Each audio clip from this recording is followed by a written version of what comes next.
사도행전 16장 6절부터 15절까지 보겠습니다.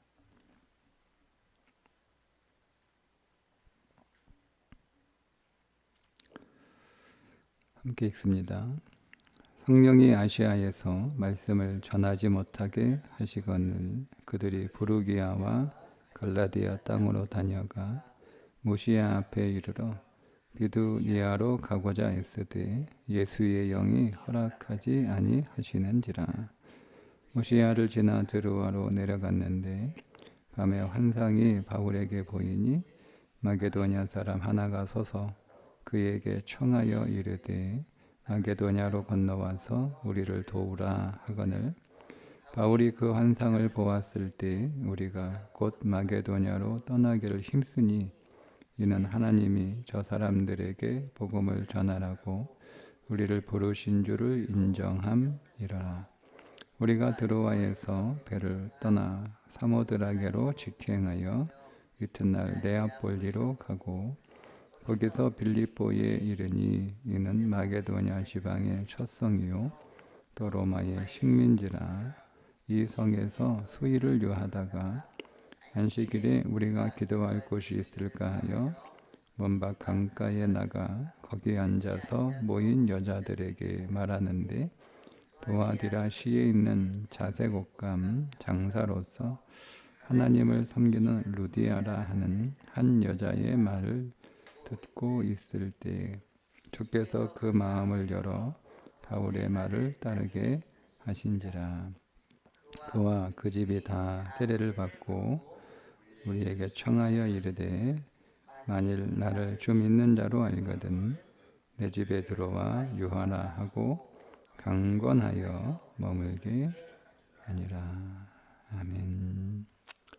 자, 오늘 말씀은 바울의 두 번째 선교 여행이 유럽을 전도하는 것이었는데 그것이 어떤 계기로 유럽 전도를 하게 되었는지에 관한 배경이 되는 말씀입니다. 두 번째 선교 여행에서도 애초에 사도 바울의 선교지는 지난 1차와 같이 전도했던 곳을 돌아보다가 아시아, 지금의 터키 지역이죠.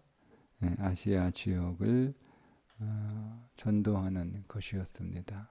그래서 그 계획을 했고 또 아시아로 가기 위한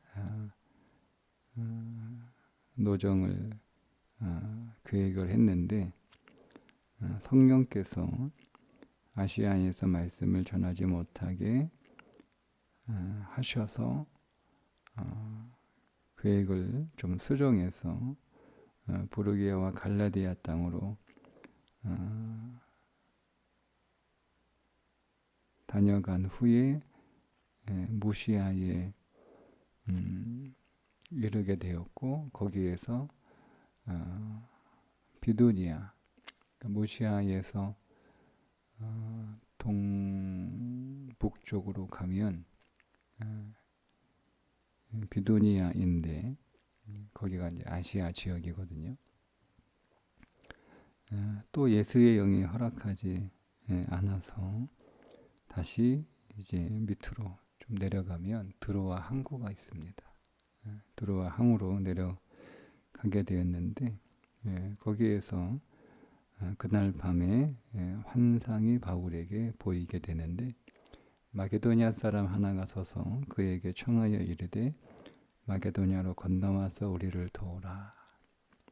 마게도냐에 살고 있는 한 사람이 바울에게 간절히, 오늘 우리 번역은 그 느낌을 잘 전달하기가 어려운데 간절하게 간청해서 좀 우리에게 오라 그렇게 요청하는 환상을 보게 됩니다. 바울이 그 환상을 보고 10절에 보면 바울이 그 환상을 보았을 때 우리가 곧 마게도냐로 떠나기를 힘쓰니 이는 하나님이 저 사람들에게 복음을 전하라고 우리를 부르신 줄로 인정함이러라. 하나님의 환상을 보았기 때문에 이렇게 무조건 그 환상을 따라서 마게도냐로 건너간 게 아니고 인정함이다라고 할 때 그 인정하다라고 하는 단어는요, 이성적으로 납득하고 받아들이다 이런 뜻이에요. 그러니까 마게도냐 유럽 선교는 단지 환상을 보았기 때문에 그 환상에 의해 충동적으로 선교를 한 게 아니라는 거예요. 그러니까 여러분 오늘 우리의 신앙은 계시와 이성이 잘 균형을 잡아야 돼요. 그러니까 이게 균형을 잡지 못하면 너무 계시의 강조를 주게 되면 너무 이 충동적 그 신앙, 막무가내 앞뒤 안 가리고 막 돌격하는 그런 신앙이 될 수가 있어요. 그래서 지금은 일반적으로 성경에 우리에게 주어진 계시입니다. 그러니까 마음의 감동이라고 제가 표현할게요. 지금 뭐 계시 받다 이렇게 말하는 건 좀 우리가 의심해 봐야 되는, 좀 이렇게 엄격하게 아주 보수적으로 성경을 보는 사람들은 성경으로 모든 계시는 끝났다 이렇게 주장합니다. 학문적으로. 그러니까 하나님의 말씀이 우리에게 주시는 계시라는 거죠. 그게 끝났다 뭐 이렇게 아주 그 보수적으로 보는 견해도 있어요. 그래서 이제 오해를 하실까봐. 그렇다고 해서 또 한편으로는 그렇다고 해서 뭐 지금 이 시대는 하나님이 오늘 우리에게 직접 계시해 주는 그런 계시는 뭐 특별 계시는 없는 건가? 뭐 그렇지 않다. 뭐 또 이렇게 주장하는 사람도 있으니까. 어쨌든 만약에 내가 어떤 뭐 계시를 받았다라고 하는 게 바울처럼 환상을 보았다 뭐 이런 건 아니더라도 막 어떤 마음에 큰 이렇게 감동이 있었고 또 뭐 하나님의 음성을 들었다라고 하는 사람들도 뭐 가끔 있으니까. 근데 이제 그것에 너무 무게 중심을 두게 되면 어떤 일이 벌어지게 되냐면 하나님의 음성을 들었거나 하나님의 계시를 받다거나 하나님의 큰 감동을 받은 사람들은요, 자기가 옳은 거예요. 그래서 다른 사람들은 자기보다 못한 사람 취급을 하는 거죠. 환상도 못 보고 계시도 못 받고 음성도 못 듣는, 그저 뭐 이성적으로만 신앙을 믿는. 그래서 이런 사람들은 굉장히 좀 열광적이고 또 너무 강신적이고 또 너무 무모한.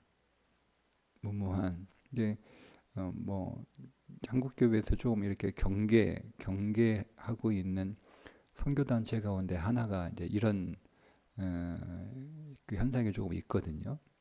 무모하게 막 선교를 나가게 되고 뭐 그러다 보면 또 여러 가지 사고도 일어나게 되고 뭐 이런 것이 하나 뭐 그런 현상이 일어나게 되는 거죠.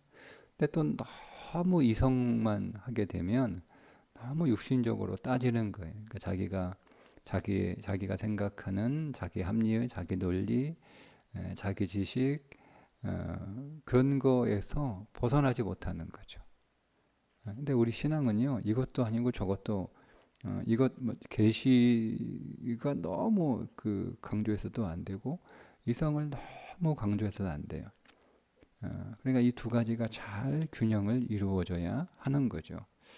그러니까 만약에 사도 바울이 그냥 그 계시만 받고 충동적으로 마게도냐 유럽으로 넘어갔으면 어떤 일이 벌어졌을까?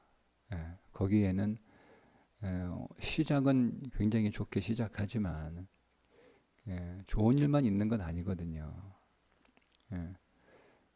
그런데 만약에 그 계시만 믿고 넘어갔어요. 우리가 내일 이제 이어지는 본문에 나오겠지만 귀신 들린 여자 나오고 그로 인해서 억울하게 고발당하고 감옥에 갇혀서 심한 매질을 당하고 뭐 이런 일들이 있단 말이에요.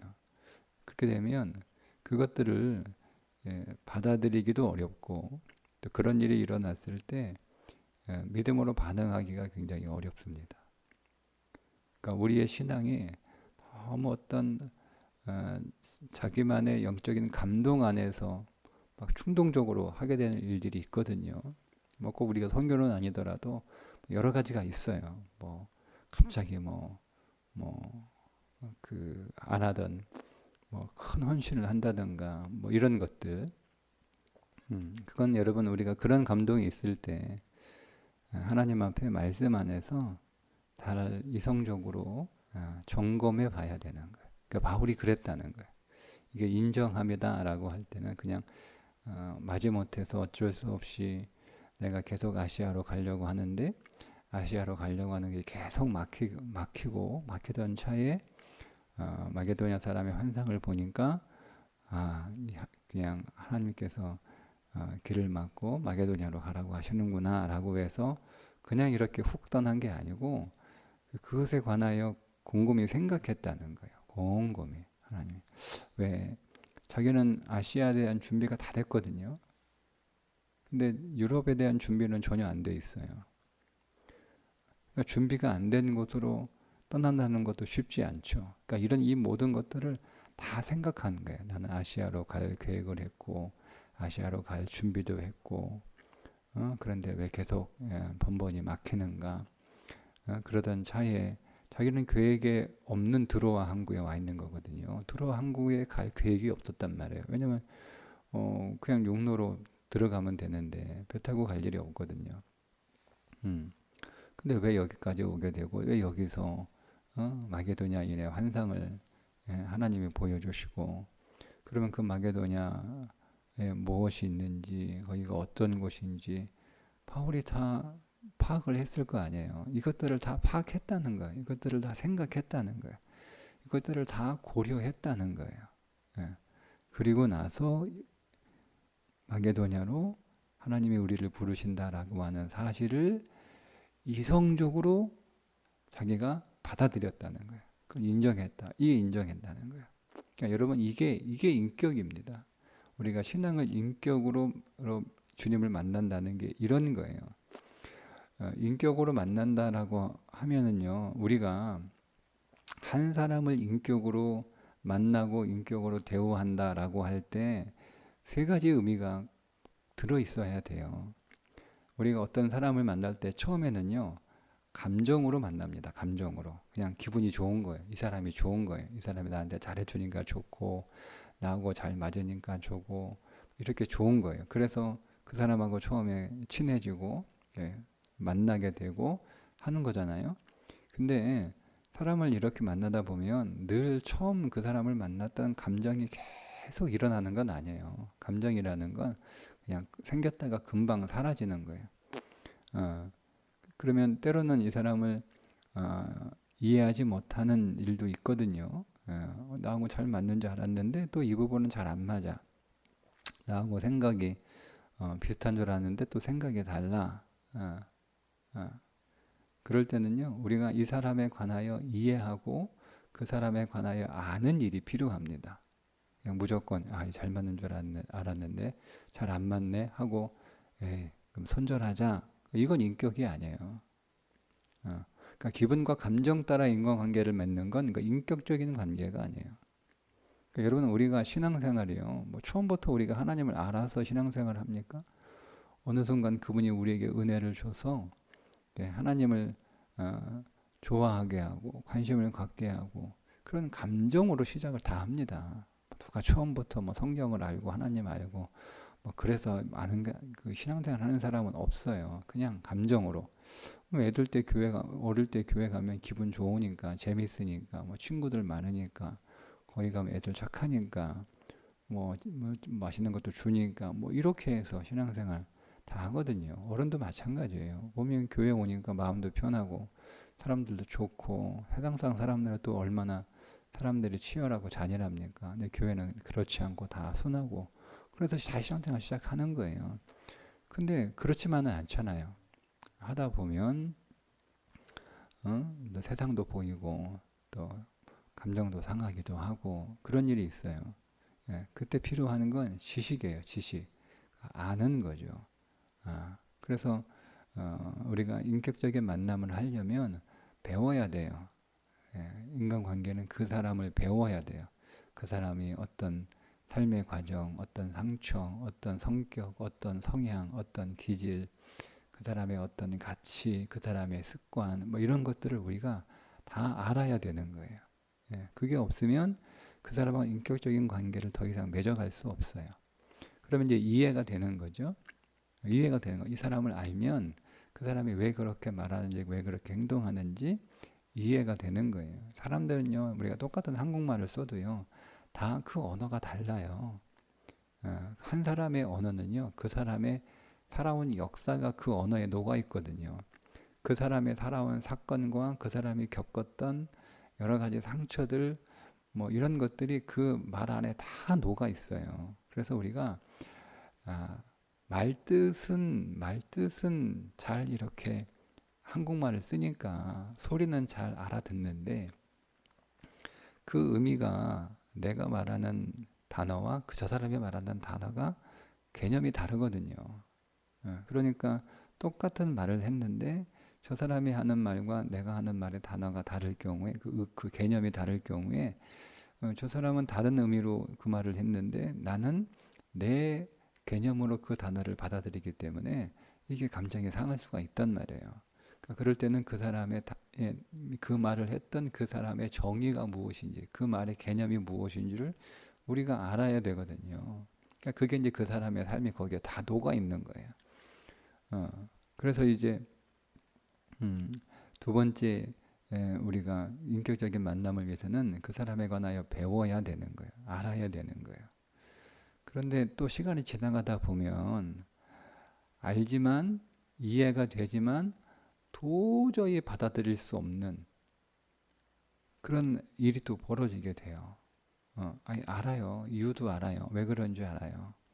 그런데 도저히 뭐 어떤 큰 갈등이 일어나게 되거나 큰 싸움이 일어나게 되거나 그런 일이 벌어지게 되거든요.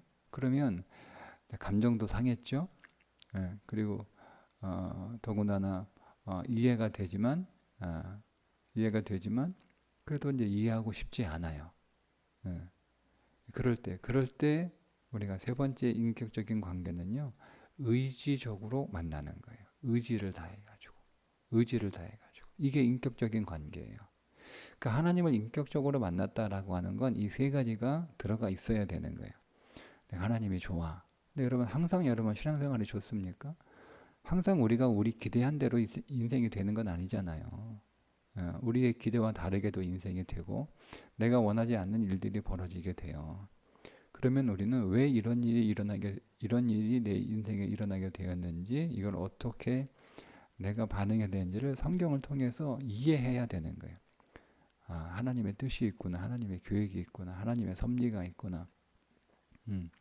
그래서 우리가 우리의 삶에 우리의 감정으로는 힘들지만, 그러니까 우리가 지식 안에서 믿음 생활을 계속 이어나갈 수 있는 거죠.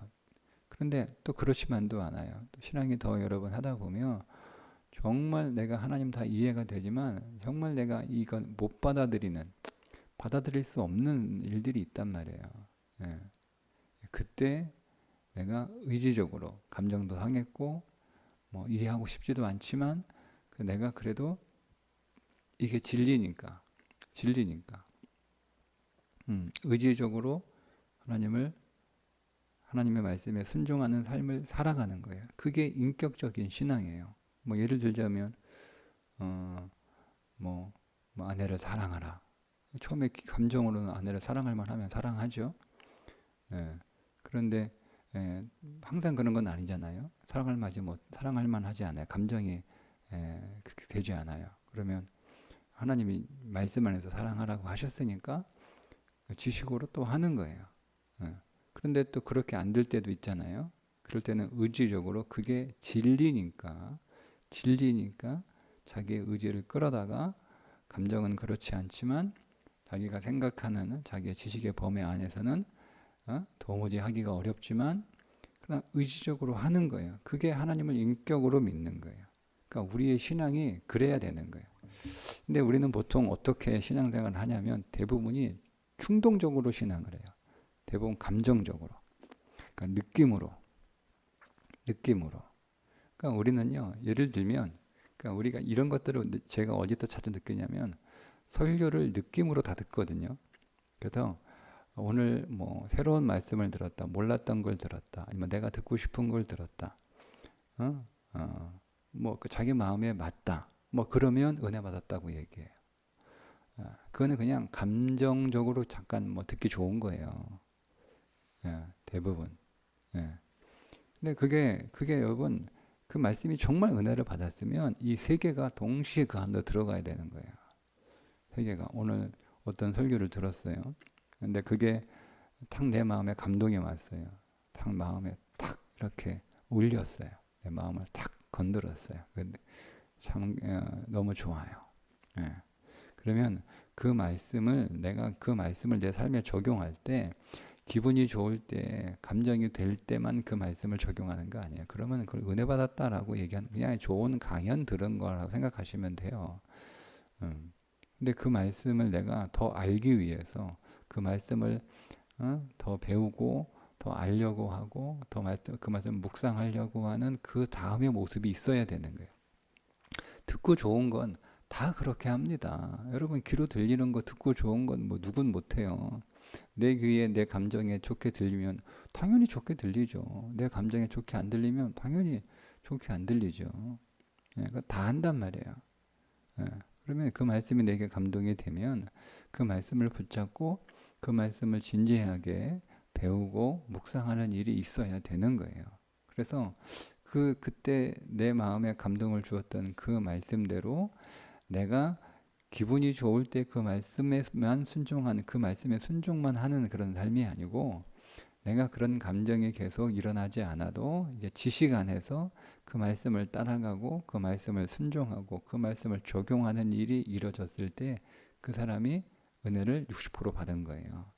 감정은 30% 받은 거예요. 그리고 지식으로 그 말씀을 연구하고 지식으로 그 말씀을 순종하고 지식으로 그 말씀을 따라가면 60% 은혜 받은 거예요. 그런데 우리가 때로는 도무지 이해가 안 되는 그런 상황이 있거든요. 내가 아무리 지식으로 이해하려고 해도 감정은 뭐 그렇다 치더라도 내가 내 지식으로 내 이성으로 아무리 이해하려고 해도 내가 그 말씀에는 순종하기 어려운 상황이 우리 인생안에 많이 일어나잖아요. 그죠? 그때는 의지를 발휘해서 감정도 아니고 이해도 안 되지만 말씀이 그렇게 하라고 기록하셨고 그렇게 내게 말씀이 들어왔으니까 그냥 그 말씀을 믿고 의지를 다해서 그 말씀에 순종하는 거예요. 그게 인격이에요. 그게 나머지 100% 40% 채워져서 100% 은혜 받는 거예요. 그러니까 우리가 은혜가 거기까지, 그러니까 잠시 예배당 안에서 잠시 설교 듣는 그 30%의 은혜만으로 사니까 우리 안에 생명력이 약한 거예요, 다들. 그리고 그때뿐이고. 근데 그 말씀이 그냥 그 순간에 예배당 안에서의 감동과 은혜로 끝나지 말고 그 말씀이 계속 내 삶에 더 큰 은혜가 되려면 이런 인격적인 과정의 작업들이 필요한 거예요. 그게 오늘 바울이 인정하여 라고 하는 말씀, 단어가 주는 의미예요. 그러니까 여러분 바울이 그냥 감정적으로 환상을 보니까 여러분 얼마나 대단해요. 여러분 만약에 여러분이 어느 날 기도하다가 환상을 봤어요. 집 팔아가지고 헌금해라. 막 엄청난 감동으로. 그러면 여러분 안 하시겠어요? 합니다. 하죠. 근데 그때 그냥 그 환상의 충동과 감동으로만 한 거예요. 근데 그때는 막 너무 이렇게 막 그런 환상과 그런 계시의 말씀을 듣게 되면 우리 안에 막 이루 말할 수 없는 막 그 어떤 기쁨과 희열과 그런 어떤 신비가 막 우리 안에 있거든요. 그래도 해요. 근데 그 안에는 우리 안에 뭔가 하면 좋은 일이 있을 거라고 하는 기대감이 우리 안에 있는 거예요. 근데 그렇지 않을 수 있거든요. 해놓고도. 예. 근데 그렇게 되면 우리가 이제 혼란한 거예요. 혼란해지는 거예요. 갈등하게 되는 거예요. 이렇게 되는 거죠. 우리가 이성적으로 잘 판단하셔야 돼서 하나님은 오늘 우리를 충동질해서 우리를 헌신하게 하시는 분이 아니에요. 우리를 충동질해서. 근데 우리는 충동을 당해서 헌신을 하거든요. 하나님은 오늘 우리에게 충동질해서 우리를 헌신하게 하시는 분이 아니고 우리가 인격으로 받아들이고 납득하고 내가 인정하고 거기에 내 지식과 내 의지를 다해서 그 하나님의 뜻에 순종하기를 원하시는 거예요. 그렇게 할 때 그 순종의 완성도가 높아져요. 그럼 바울이 그것을 하나님의 계시에 의한 충동으로 마게도냐로 넘어간 게 아니고 그것을 계기 삼아 생각을 한 거예요. 생각을 한 거예요. 자기의 지식과 자기의 이성과 자기의 의지를 다해서 충분히 고려를 한 거예요. 그래서 내가 하나님의 충동 때문에 내가 끌려가는 게 아니고 내가 내 믿음의 결단과 내 믿음의 의지를 가지고 내가 하나님의 뜻에 순종하여 간다 하고 가는 거예요. 가는 거예요. 그때 마게도냐 유럽 선교회에서 벌어지는 여러 가지 어려운 일들에도 불구하고 사도 바울은 그걸 자기가 선택한 일이기 때문에 거기에 대해서 후회가 없는 거예요. 미련도 없고. 왜? 이건 내가 결정한 거니까. 그러니까 그런 게 없으면 어려운 일을 겪을 때마다 계속 하나님 원망하는 거예요. 계속 하나님 원망해요. 여러분 바울과 바나바가 감옥에 들어가서 그 갇힌 곳에서 여러분 찬송하고 기도하는 게 쉬웠겠습니까? 그가 환상을 보고 갔기 때문에 그 환상 하나만으로도 거기서 충분히 감옥에서 찬송과 찬양이 나왔을까요? 저는 그렇게 생각하지 않습니다. 사람은 그렇지 않습니다. 결단하는 거예요. 이성적으로, 합리적으로. 네. 제가 막 갑자기 어느 날 기도원 가서 막 기도하고 하다가 막 은혜가 쭉 많아가지고 그래서 막 하나님의 감동 나 목회해야지라고 해서 그렇게 시작하는 사람들은요 목회하다가 다 힘들어요. 갈등도 많이 생기고. 근데 충분히 내가 선택하는 거예요. 내가 선택하는 거예요. 내가 하나님의 뜻에 순종하기로 내가 결정한 거예요. 그런 사람들이 오래가요. 그런 사람들. 네. 여러분의 신앙생활도 마찬가지예요. 충동으로 하나님을 충동질하는 분으로 여러분 그렇게 만들지 마세요. 하나님은 인격으로 우리를 대하시는 분이에요. 우리는 거기에 인격으로 반응해야 되는 거예요. 우리의 감정으로도 시작이 되지만 거기서 끝나지 마시고 우리가 거기에 우리의 지식으로 배워야 되고 알아야 되고 그러니까 끊임없이 하나님을 알기 위하여 애쓰셔야 되는 거예요. 그분의 뜻이 무엇인지. 그렇지 않으면 우리는 늘 감정으로 우리의 신앙생활 오르락 내리락 왔다 갔다 하는 거예요. 뜨거웠다, 식었다, 또 뜨거웠다, 식었다. 그러면 계속 제자리 아닙니까? 계속 제자리죠. 그러니까 우리는 계속 알아야 되는 거예요. 성경을 배워야 되는 거예요. 그리고 우리의 의지를 다해서 이것이 마땅히 그러한 것이라면 내 감정과 내 지식이 그것을 이해하지 못하고 받아들일 수 없어도 마땅히 그러해야 된다라고 하는 것이라면 이제 의지를 다해서 그렇게 해야 되는 거예요. 해야 되는 거예요. 그게 육신에게 지지 말라. 로마서 8장에 육의 사람은 육으로 말하고 행동한단 말이에요. 근데 그 육의 범위가 뭐예요? 감정과 지식이에요. 근데 영의 사람은 영으로 말하고 행동하잖아요. 그거는 자기 감정이나 자기 지식한테는 이해가 안 되지만 믿음 안에서 이것이 마땅히 그러한 것이기 때문에 의지를 다해서 그걸 하는 거예요. 그걸 하는 거예요. 그러니까 우리는 성경의 사람들을 볼 때 그 사람들이 다 이해가 되고 또 감정이 따라주니까 그렇게 사역했을 것이다 라고 우리가 오해하면 안 됩니다. 그 사람들은 의지를 가지고 한 거예요. 의지를 가지고. 우리의 신앙도 마찬가지예요. 자기 의지가 거기에 들어가 있어야, 그래야 그것을 자기가 책임질 수 있고 그것을 끝까지 내가 감당할 수 있고 그걸 내가 끝까지 견딜 수가 있는 거예요. 그러니까 마게도냐 이 선교를 시작하면서 성경은 우리들에게 바울이 그 마게도냐를 어떻게 감당했고 어떻게 끝까지 그 힘들고 어려웠던, 전혀 준비가 안 돼 있는 곳이지만 어떻게 시장부터 잠깐 루디아 만나가지고 잠깐 좋았다가 빌립보는 끝까지 막 힘들잖아요. 물론 결론적으로는 하나님 은혜였지만 그 과정은 정말 견디기 힘든 과정, 정말 견디기 힘든 과정이었을 거다라고 보여져요. 근데 그게 빌립보로만 끝나는 게 아니잖아요. 계속 갈수록 어려운 일은 닥쳐요. 근데 그 바울이 그 어려운 일들을 어떻게 견디어냈는가? 매일 하나님의 감동 줘가지고 매일 하나님의 환상 보여줘가지고 그거를 이겨낸 게 아니라는 거죠.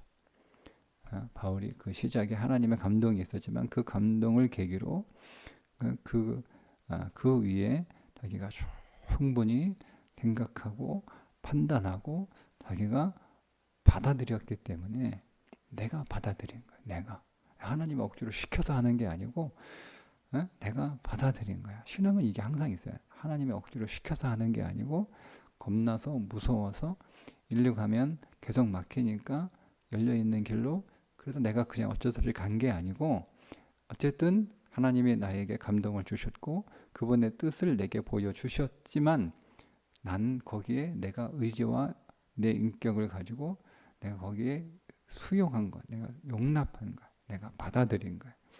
내가 그렇게 하기로 결정한 거야. 그러니까 탓하지 말자 이거죠. 내가 선택한 거잖아. 내가 선택한 거죠. 아니, 목회 내가 선택한 거죠. 그럼 뭐 자꾸 사람들 탓해요. 환경 탓하고. 비겁한 거예요. 내가 선택한 건데. 내가 선택하는 거였어요. 내가 선택한 거니까. 내 몫인 거예요. 뭐 알고 선택했든 모르고 선택했든 어쨌든 내가 선택하는 거니까 내 몫인 거예요. 여러분도 여러분의 사역할 때 여러분이 선택한 거지 뭐 억지로 그렇게 떠밀려서 하나님의 떠밀어 가지고 했다고 생각하지 마세요. 그러니 사역할 때 충분히 생각하세요. 충분히 생각하세요. 누가 막 시켜서 뭐 누가 권유해서 목사가 부탁하니까 내가 이 교회에서 신앙생활 해야 되는데 목사가 부탁하는데 또 그 거절하면 또 불편하니까 그렇게 해서 하지 마세요. 충분히 그런 것들이 다 이유가 되겠지만 그러나 결정적으로 가장 중요한 건 내가 선택한 거라는 거예요. 그러면 그 모든 것들을 내가 감당해야 되는 것이고 두 번째 내가 책임져야 되는 거예요.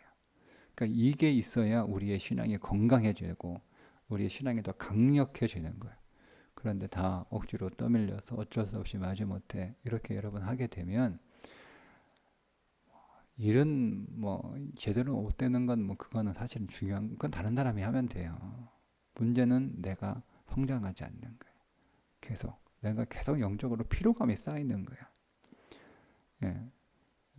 영적으로 피로감이. 왜 지금 그 사역하면서 사람들이 계속 이렇게 사역에서 자꾸 떠나냐? 그 영적인 피로감이거든요.